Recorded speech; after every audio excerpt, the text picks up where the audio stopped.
come from. And a very good early morning to all of you out there who, despite the hour, have got up for this historic occasion in South African sport. As South Africa and India mark 30 years of friendship, we look to the next 30 years with even greater anticipation. We have millions watching this telecast right now. 50th Test match 100 for the great man. If you don't have the belief that you can win the series here, there's no point coming here. 1-1.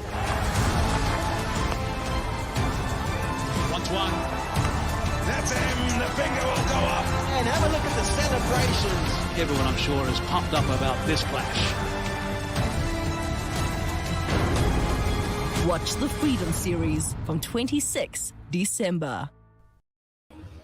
Hello and welcome to the Full Quota podcast, the review of this South Africa-India series. We've reached the end of the 3-match test series. Tim's here live with me. I've got Mpho here with me as well to discuss this test series and review what's going on, who's done what badly, who's done what well. South Africa have won the third test at Newlands by 7 wickets. South Africa being set a target of 212, and they got that really nicely. It seemed like this test match, guys, that the batting got a lot easier in all of the venues as the days going on. So we're going to talk about that. Please remember, do subscribe to our One World Sports Radio channel. We'll be bringing you the ODIs. These guys will be on commentary for the ODIs here in the Western Cape. Also, please do like and subscribe. You can listen to us at 1WSR.com. The first point of question, I'm going to ask Tim this question, right? South Africa went 2-1. Initially, at the start of the season, you said India 2-1. How did South Africa steal the series from India? How did South Africa win the series? How did India lose the series? South Africa won it with their bowling in the same way that they've won it with their bowling in pretty much the last couple of years. They've managed to eke out victories through expert bowling from Yuki Ngidi, Rabada, and the find of the season for the Proteas, Marco Jansen. Absolutely outstanding series for him. As for India, they're batting let them down. You can't help but feel that they played Pujara and Rahane a series too long. One of those guys probably should not have played this series. They had youngsters in their squad. They had Shreyas Iyer, who was a more attacking combination that would have suited India. Why he wasn't picked, I still don't understand. Also, I thought that India, they used Ashwin in the wrong way, particularly the last 2 test matches. And 2 different captains, so it was 2 different plans, but they used him in the wrong way. We spoke about it before, and somebody like Rassie van der Dussen has been poor against spin, struggled against Ashwin, but by the time Ashwin was on against Rassie was well set. Rassie had piled up 60, 70, 80 balls, so it was a lot easier for him to play. But South Africa were just phenomenal with the ball, and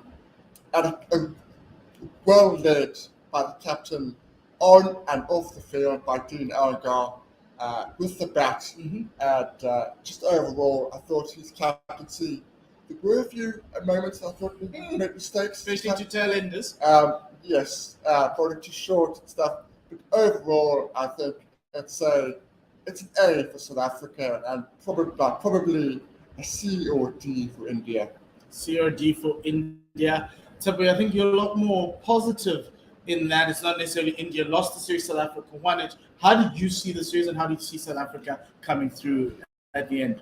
Obviously, bowling top notch. Marco Jansen, the find of the season, left arm pace. He's got that bounce. But all the bowlers were able to extract that extra bounce. Keshav Maharaj not used too much, but he did contribute. So what I really enjoyed about watching the South Africans play and what I hoped for at the beginning of the series was that they'd make this a fight. People thought that South Africa would be rolled over. 2-1 victory, 3-0 victories we heard for India. But all I wanted from them was the way Dean Elgar bats. I hope that like he captained and people just preserved their wicket, really fought and made it a fight. And that they did. And not only did they do that, but they also got over the line with the victory. I know that we're very critical of the South Africans batting, but what I saw and I enjoyed was that the South Africans were able to build partnerships. We saw it in the Wanderers, and we saw it, the second innings of the Wanderers and the second innings of Newlands. When they took control, they did it with partnerships. Even with Aiden Markham, even got a partnership with Dean Elgar at the Wanderers of 47. So, yeah, that's what I like to see. Constant contributions, everybody putting their hand up, whether it's with the ball or the bat or the field. South Africans didn't roll over, and that was the key. And that's why, as Tim said, South Africa got an A+. And maybe India not so much. So for me, I look at this and I'm like, and I think about the Indian teams that have come to South Africa. They've come with Sachin Tendulkar, the greatest ever batter in my lifetime that I've ever seen bat. They've come with Rahul Dravid. They've come multiple times. They've come with Mahendra Singh Dhoni. They've come with Kohli. This is the third time Kohli's been in South Africa. And last time it was close. Their bowling was just as close as South Africa's. I didn't even think towards the end they bowled better than South Africa in that 2018 series. But the batting was what let them down. Batting's always let India down, and batting lets them down here again. A team that went to Australia for a second time and won again in Australia earlier in 2011, 2021, not 2011. 2011 was probably South Africa's time. A team that went to England and won there. Yes, it was 2-1. In England, and they walked away to go play the IPL. A team that lost the World Test Championship in England, but got to the World Test Championship final. So they're a really great side. There was a point in time yesterday, I think when we started yesterday, Pujara and Kohli, between themselves, at 14,000 Test runs. The South African team, 11,000 Test runs. So you expected this Indian team to bat better. I didn't expect this to be it was going to be a low-scoring series, but it wasn't going to be 200 plays 200, 200 plays 200 with leads of 30 and deficits of 13. I thought, like at Centurion, India are going to score 300 in the first innings, and South Africa would struggle to get to 300. And that's how India won it at Centurion. And then at the Wanderers, spicy pitch, yes, the runs are going lower, but you thought with the class of that Indian side, maybe we need to go back, and we'll probably talk about Kohli's back. Maybe that was the turning point in the series at the Wanderers. Here at Newlands, same thing happened on a much flatter pitch than the Wanderers. The Indian batters did not show up. They were talking about a transition before this last test match, asking Virat Kohli if it's time to let go of the guys who are in their early 30s. I'm not ageist, I don't think so. But maybe we might see a rethink, because the frustration for the team like this, especially Virat Kohli, who likes these types of records, to be the only captain to win in South Africa. He's one of the only few Indian captains to win in India, as well as in the UK. So it's, for me, that's where they lost it. South Africa were bowled just better than India. I think in parts, even at the Wanderers, India bowled better than South Africa. They made South African batters play. The problem with South Africa, their line was slightly fifth stump line, and the Indian batters were just giving their wickets away. They weren't putting a prize on their wicket. And all it took was for South Africa to bat just better than India. And if you look at the way this batting team has done, the South African batting team has gone, they haven't scored scores above 200, I think, since 2018. Or 2 scores above 300 since I think it was Sri Lanka, and the other one was when Aiden Markham scored 100 in Pakistan. So I'm not still happy with the way the batting is, especially in the first innings, because the better teams in world cricket, and India's the best team in the world, so that's fine, we'll give them that. But Australia, England's struggling with the batting, but at home I think they'll still punish you with Joe Root on a purple patch, as well as New Zealand, the one we're going to now in New Zealand. You're going to need to be able to score runs, a lot of runs in the first innings. Try and close the gap if you're batting second, or if you're batting first, set the tone. We weren't able to set the tone, but our bowlers, as always, have brought us back into the series. They won us this series. Kagiso 20 wickets, Marco Jansen 19 wickets. So for me, India's batting lost it, and South Africa just needed to be just a little better. It wasn't as though they were playing like they were averaging what we expect them to average in a normal test match against any other average opposition, because this pitch here was a 300 pitch. It wasn't a 200 pitch. So it played into South Africa's realm of ability, and South Africa then exceeded their ability and won. But the great thing, I must say, the one good omen is that second innings batting at the Wanderers, the second innings batting here gives you some hope. It gives you a reference point, and this team needs to do that. Now, gents, I'm going to go with Tim. Some talking points, some people we need a shout out to, some people who have our attention. You have our attention part of the thing of the show. Which players are you going to say they've caught your attention? Like, we're now sitting up and listening. Well, it's got to be the two from South Africa. It's got to be Keegan Peterson and Marco Jansen. Keegan Peterson has been doing very well at first-class level for a number of years now. He kind of felt it was only a matter of time before he came into the side. And every single innings that he's played international cricket, he's looked like he's belonged. He looked like he was part of the furniture already, and he's just started his career. If you just look at the last two innings, he makes 72, and he says, "No, that's enough. I need to get better." He makes 82 with the second, and that 82 went a long, long way in ensuring South Africa win this test match. The other one wasn't at all sure that he should have been picked in the 11 this early on in his career. Saw him in the early series. Saw he was effective. Saw he had genuine pace and bounce with his height. It's Marco Jansen. I just thought that maybe it might be a little bit too soon against potentially a very good batting lineup that India had. But boy, was I wrong. I think it is 17 wickets. I think 19 wickets at an average of 16. At an average of 16. Yeah, an average of 16 in the series is quite phenomenal. And KG took 20 wickets at an average of 19. So it tells you a lot about where Marco Jansen is. He's a perfect foil for Mpho, because we were sitting here going, I know I wanted Duan, and I need to apologize to everyone. Duan's record warranted selection. 28 wickets in domestic seasons. But Marco Jansen proved to everybody else, Tsepo, that he is the one. He is a great replacement for Mpho, who we thought would be a handful to the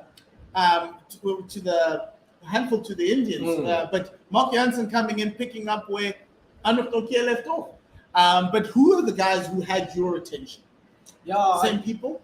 Well, yeah, obviously you have to say Keegan Peterson and Marco Jansen, but I do want to give a quick shout out to Themba Bavuma and Lungi Ngidi. Lungi Ngidi especially was coming under fire before the series. People didn't think that he'd be able to do it. People were like, this guy, we saw him in the IPL. Is he going to be ready after COVID?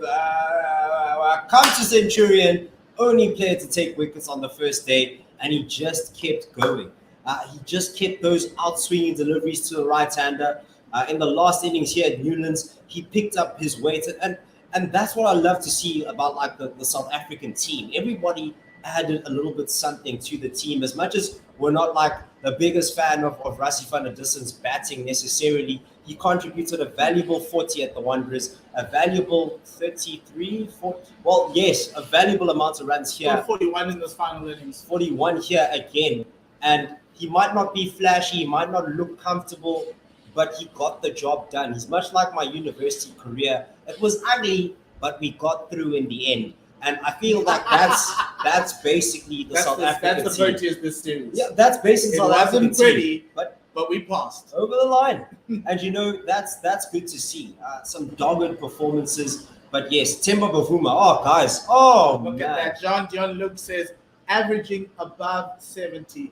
Themba, over the past 20 test matches, Themba has steadily become a better test cricketer. The patience and shown in him and the trust shown in him by the selectors to even give him the vice captaincy really shone through this series with the responsibility he was batting with. Themba was just the best batter of the series. outstanding, absolutely outstanding. Um, didn't make a foot wrong. Don't think he made a foot wrong in the entire series with his batting. He's really hit a purple patch now. There's been a lot that was said prior that he was in and out sort of player that make it useful 30s and stuff, but not quite cracking on. What he was in this series was consistent. Fans have been asking him to be consistent, and he has responded. He's been incredibly consistent in this series, and it's really good to see that little order now is slowly coming together with Keegan and Temper together. They have So you good kind of like understanding. you have a settled 3 and 5. You have settled 1, settled 3, a settled 5. And obviously with Calvarena coming in as your 6 for probably even up until the Indian tour, there's some things that we need to figure out at 2 and at 4, and we're going to let's go into that right now. Tib, I'm going to go to you. Aiden Markram, Rassie van der Dussen, they've been spoken about on social media about maybe South Africa need to try and find an alternative in those positions. Where do you stand on Aiden at 2 or as an opener, and also on Rassie, and what do you think the tough conversations that need to be had by the team management, even though we did win, what those tough decisions might be? I think comparing those two is actually a very interesting comparison, because we'll start with Rassie van der Dussen. Doesn't look good for his runs. Looks very agitated, looks very nervous for his runs, but he still gets the job done, still gets the 40s and the whatnots. But with Aiden Markram, on the other hand, at the top of the order, he looks great. You know, he looks like he could really middle the ball, send it to the boundary. But then there's just that one brash shot where he just throws his wicket away. Or he seems unlucky to go out to a new ball delivery. But what I felt was that there were lots of balls that he went out to that he didn't need to go out to. In Centurion, when he left too late, he looked lazy, or I don't know. When I was commentating and watching that, I thought it was a lapse in concentration. But I mean, he had literally just come in. So what lapse? How? It's so early in the innings. Lifted up his bat too slowly, chopped it onto his stumps. Here at Newlands, gets a thick outside edge with a expansive drive, survives. The next ball, same thing. Like what Dean Alga was talking about at the end of the series, or what he was asked, was, you guys look like you're improving every day, like you're taking steps forward. But with Aiden Markram, it doesn't feel like we're taking any steps forward. It's been 23 games and still he's not quite settled in the team. And you have to sort of think to yourself, if you are Sabel Advil, if you're waiting in the wings, you'll feel hard done. If you're even waiting in the wings behind Sabel Advil, you'll feel like there's no chance, because we're just going to keep going with Aiden Markram. So with Rassie van der Dussen, I think in terms of stability, we need him there. Might not be pretty, but he gets the job done. Aiden Markram, I think with all due respect, Aiden, I show you're a cool guy, but I think like you've had more than enough time to get yourself into this team, work on your technique, make better decisions. But unfortunately, other people need opportunities now. Do you think the same way, Tim? Yeah, I couldn't agree more. It's time that you give the next guy a chance. Saul Elvira is the next guy waiting in the wings. He's been waiting a while. He's been doing very well in our domestic 4-day series, scoring the numbers, doing everything that has been asked of him. It's time that Aiden has found his place in the T20 side. Yes. And that's fair enough. But he is too shaky at the top of the order in the test format. So there's no dropping him to 4. That doesn't even come into my discussion. No.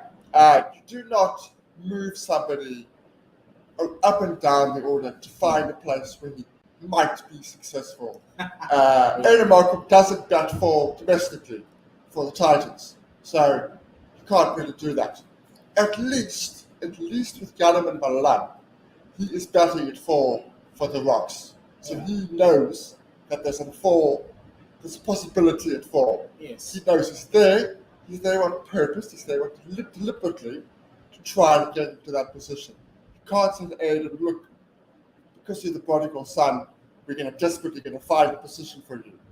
it doesn't work like that. Aiden needs to now go back, score a ton of runs. I'm not averaging 40, he needs to average 60, 65. Which he can do. Yeah. He's done that last season. He's got close to 900 runs, or just over 900 runs. I think he was less than 100 runs short in that final when he was called Before he got protest. called up. Yeah. It's a great thing. We've won. It's awesome, right? Looking forward to New Zealand, right? You've spoken about these two guys. There's a question on Twitter, on YouTube about who replaces Nokia, who Nokia replaces when he comes back. That also brings in the question of Keshav Maharaj. The pictures that we're seeing in New Zealand look very green. New Zealand even dropped Ajaz Patel, who took 10 wickets in India. Is there a place? Because we understand that Dean has been defending Kesh every single press conference he gets. Is there a place for Keshav on that tour to New Zealand? I think he has a place in the squad, but is there a place in the 11? And what does your 11 look like now? Early predictions of that 11 look like going into New Zealand? Kesh is not making that 11. So Nokia replaces Keshav. Nokia replaces Keshav. Simple as that. Simple done. And then Sarl at the top? And at Sarl, it's going to open at the top of the order. And then, for me, there potentially needs to be a discussion at 4. I like Rossi. I know he's a good guy. But you need to have somebody who's better technically at that position. He's had very important innings at the series, crucial to South Africa's win. But I do think there comes a time where a team needs to make hard decisions to move forward. And I think potentially we need to find a better player, guy that is going to be there for the next 7, 8, 9 years potentially. Unless he could be there for 7, 8, 9 years. He is 33. Yeah. But I get your point. It's a push. The other question that I need to ask you, Tip, was Duan Olivier. Has he lived up to the hype? Didn't take a lot of wickets, 5 wickets for 40 runs in the series. Do you persist with a guy like Duan? Or do you then say, no, Duan, we've seen what you can do. We understand maybe domestic circuit isn't that great with the batters. We might not necessarily take you to the New Zealand tour. I think he's definitely going on the tour, but whether he's in the 11, I'm not sure I would replace Keshav Maharaj just yet. I think the series against Bangladesh the pitches could have been prepared for the specific teams being played against. A subcontinental team, you don't want to give them any chance with spin, get the greenest pitch you can, but when South Africa goes there, come on guys, our strength, pace bowlers. So I wouldn't be so quick to throw Kesh out. He also had a great series in New Zealand when he made his debut there. And also, he offers something with the bat. Not a lot, but it's something. Extends. But at number 8, is it enough? It's more than what Anrich Nokia would give you, and it's more than what Duan Olivier would give you. So going back to your question about Duan Olivier, yes, he'll be on the tour. I think he still needs to do a little bit more, needs to spend some time with the team a little bit more. And he's knocking on the door, but he hasn't quite struck as much as South African fans expected him to, especially after his domestic performance. Like in the pecking order of the bowlers this series, he's behind Marco Jansen. That is apparent, that is clear.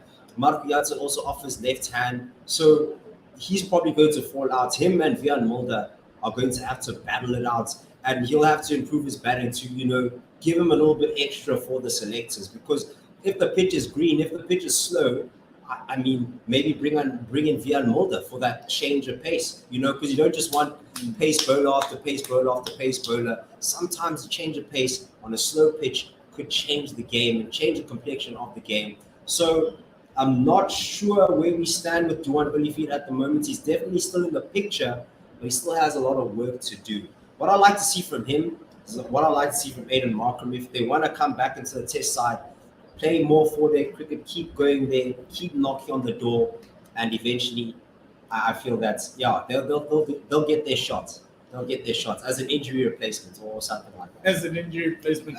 Well, look, Marnus Labuschagne made a career out of being an injury replacement. Guys, one last thing, obviously, looking forward, are there any players knocking on the door of the side that you would want to see on the tour to New Zealand? Yes, I do, but it's not going to be there. It's going to be Bellingham, bro. It's It's going going to be Bellingham. So you can't stop this guy. Well, you need number 4. Yeah. I need number 4. I'm asking for number 4. He's your For man. me, technically, everybody. So my answer with this, that I was chatting with Tim, my idea is that David Bellingham hurt himself by leaving South Africa.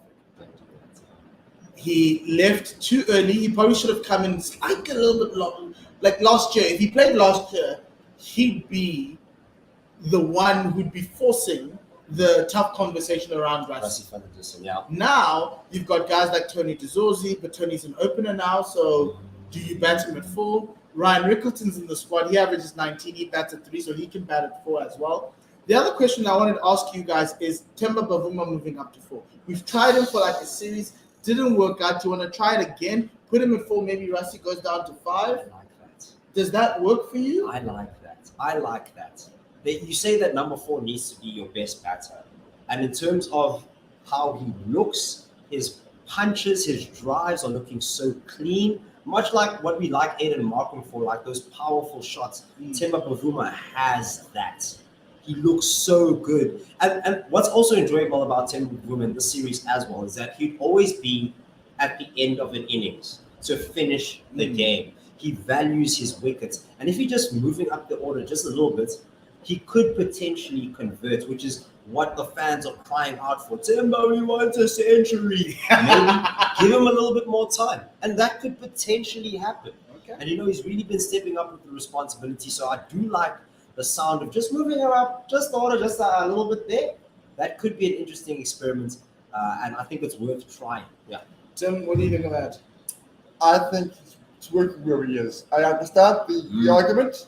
I do, and I wouldn't be necessarily strongly anti it, but he's working where he is. He's found a rhythm. He's found a consistency. He's in form. I wouldn't be moving him. One last topic, guys. Tim, I'm going to ask you Dean Elgar's captaincy. How do you rate Dean Elgar's captaincy out of 10? 7. I would have been a 6, but it's a 7 because he won. Because he won. 1 for the win. 1 for the win. It's been good. Good enough in general. What worries me is when games, the batting teams slightly fight back, particularly tail enders, and plan A seems to be ball short, and there doesn't seem to be a plan B. And that's where you could have used Cash. That was my thinking. I was like, use the slow ball. Yeah, I was a bit worried. So when we come up against somebody who bats better than India have in the series, that potentially does worry me. There were a couple of instances as well where he asked Olafia to bowl short to punt with nobody on the leg side of the boundary. And it made absolutely no sense at all.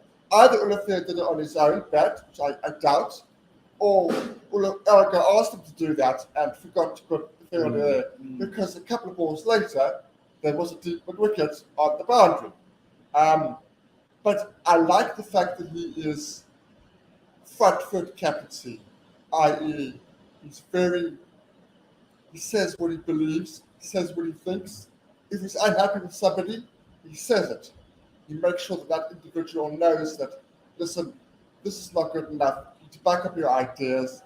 And I like that. I like the fact that he is leading from the front of his batting, as well as the way he's quite vocal in which way he wants to go. Tempo, what's your number for Dean? I would be a little bit more generous than Tim because I feel I'm a little bit of an optimist. Give him a 7.5 towards 8 because of his temperament and how he was able to translate his temperament into the team. What I wanted, and I've been saying this for quite some time now, what I wanted from the South African side is a side that fights. The way Dean Algar bats, ugly, gets the job done, hard to get him out, really preserves his wicket, stays in. How many times has he stayed in, held his bat from the top of the innings to the bottom of the innings? That's what I wanted to see in the team, and I felt that I saw that. When Keegan Peterson was batting, I saw it. When Themba Bavuma was batting, I saw it. And when they needed to build partnerships, I saw it, which was good.